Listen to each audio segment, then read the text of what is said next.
ఫోటోలకు ఫోజులు ఇచ్చేటటువంటి కార్యక్రమం ఇక్కడ అడ్డంగా దొరికిపోతా ఉంటాడు. గుమ్మడికాయ కడుతున్న చంద్రబాబు నాయుడు, సిగ్గుందా నువ్వు ముఖ్యమంత్రివా ఇంకేమన్నానా? అట్లానే నేమ్ బోర్డు బిగిస్తున్న చంద్రబాబు నాయుడు, డమ్మీకి ఇస్తున్న చంద్రబాబు నాయుడు. ఇది నిన్న ఒక్కరోజే ఈ 3 వేషాలు. ఇట్లాంటి వేషాలు ప్రతిరోజు మనం చంద్రబాబు నాయుడు గారు ఎక్కడికి వెళ్తున్నా ఇలాంటి వేషాలు వేస్తా ఉంటాడు. ఎలా వేస్తాడంటే ఈయన ఏం చేస్తాడు, గొర్రెల కాపరి శివయ్య దగ్గరికి వెళ్లి గొర్రె పిల్లను ఎత్తుకున్న చంద్రబాబు, పశు పోషకుడు నక్కబోయిన కోటయ్య దగ్గరికి వెళ్లి ఏదైతే పశువులకు పచ్చగడ్డి వేసి దానా మిశ్రమాన్ని తిప్పుతున్న చంద్రబాబు, నాయి బ్రాహ్మణుడు బత్తుల జగన్నాథం కటింగ్ షాప్ కు వెళ్లి కటింగ్ చైర్ లో కూర్చున్న చంద్రబాబు. ఇది మన ముఖ్యమంత్రి గారు చేసే పనులండి. రోజు ఎంత ఖాళీగా ఏడ్చాడో చూడండి. కుమ్మరి కుటుంబం వద్దకు వెళ్లి కుమ్మరి చక్రం తిప్పిన చంద్రబాబు. అలానే మీరు చూస్తే పొన్నెకల్లో నవీన్ ఇంటికి వెళ్లి చిన్నారికి అల్పాహారం తినిపిస్తున్న చంద్రబాబు. వాళ్ళ అమ్మ నాన్న అన్నం పెట్టలేదు చిన్నపిల్లలకి, ఈ నెల్లే పెట్టాలన్నమాట అల్పాహారం తినిపిస్తున్న చంద్రబాబు. బైక్ మెకానిక్ ప్రవీణ్ షాప్కి వెళ్లి పనిముట్లను పరిశీలించిన చంద్రబాబు.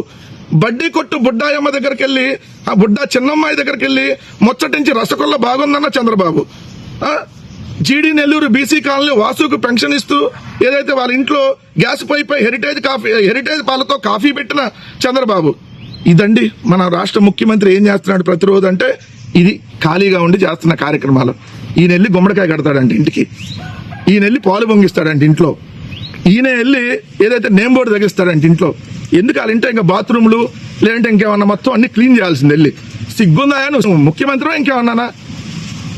ప్రజాధనాన్ని ఇలా దుర్వినియోగం చేస్తూ నీ పబ్లిసిటీ కార్యక్రమాలు, ఆటో ఎక్కి ఓవర్ యాక్షన్.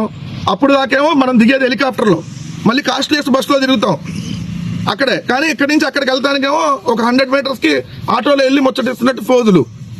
గుమ్మడికాయ కట్టి నేమ్ బోర్డు పెట్టి మీ ప్రభుత్వానికి ఆ గుమ్మడికాయతో దిష్టి తీసి మొత్తం పారేసే రోజులు దగ్గరలో ఉన్నాయి కాబట్టి ఈ పిచ్చ వేషాలు వేస్తా ఉన్నాం.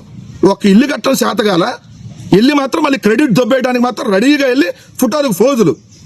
జగన్ గారు 31 లక్షలు ఇళ్ల పట్టాలు ఇచ్చి ఏ రోజు గుమ్మడికాయో లేదంటే వెళ్ళి నేమ్ బోర్డులో తగిలి నన్ను ఆల్రెడీ ఇక్కడ లబ్ధిదారులు వచ్చి చూస్తున్నారు కదా. జగన్ గారు ఇచ్చినటువంటి నవరత్నాలు ఏదైతే దీనికి సంబంధించి ఇళ్ల పట్టాలు చూపిస్తున్నారు. మీ ప్రభుత్వం తలకాయ తీసుకెళ్ళాడన్న పెట్టుకోమనండి. సిగ్గుండాలి ప్రధాని క్రెడిట్ దొబ్బేయడానికి. మీ బతుకులే అంత.